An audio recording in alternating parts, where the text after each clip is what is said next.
Hi guys, কেমন আছো সবাই? আজকে তোমাদেরকে দেখাবো কিভাবে পেঁয়াজ সংরক্ষণ করলে সারা বছর পেঁয়াজ ভালো থাকে। এগুলো হচ্ছে আমাদের সংরক্ষণ করা পেঁয়াজ। সারা বছর যে পরিমাণ পেঁয়াজ প্রয়োজন হয় তা আমরা বছরে একবারেই কিনে রাখি। পেঁয়াজগুলো সব সময় এমনভাবে রাখতে হবে যাতে পর্যাপ্ত পরিমাণ আলো বাতাস পায়। আর সবথেকে গুরুত্বপূর্ণ সেটা হচ্ছে কিছুদিন পর পর পেঁয়াজগুলোকে বাছাই করতে হবে, অপ্রয়োজনীয় খোসা আলাদা করতে হবে, আর পচা পেঁয়াজগুলো অবশ্যই বাছাই করে আলাদা করে নিতে হবে।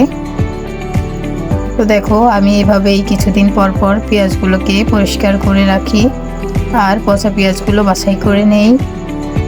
এভাবে করে পেঁয়াজ সংরক্ষণ করলে সারা বছর খুব ভালোভাবেই পেঁয়াজগুলো সংরক্ষণ করে রাখা যায়।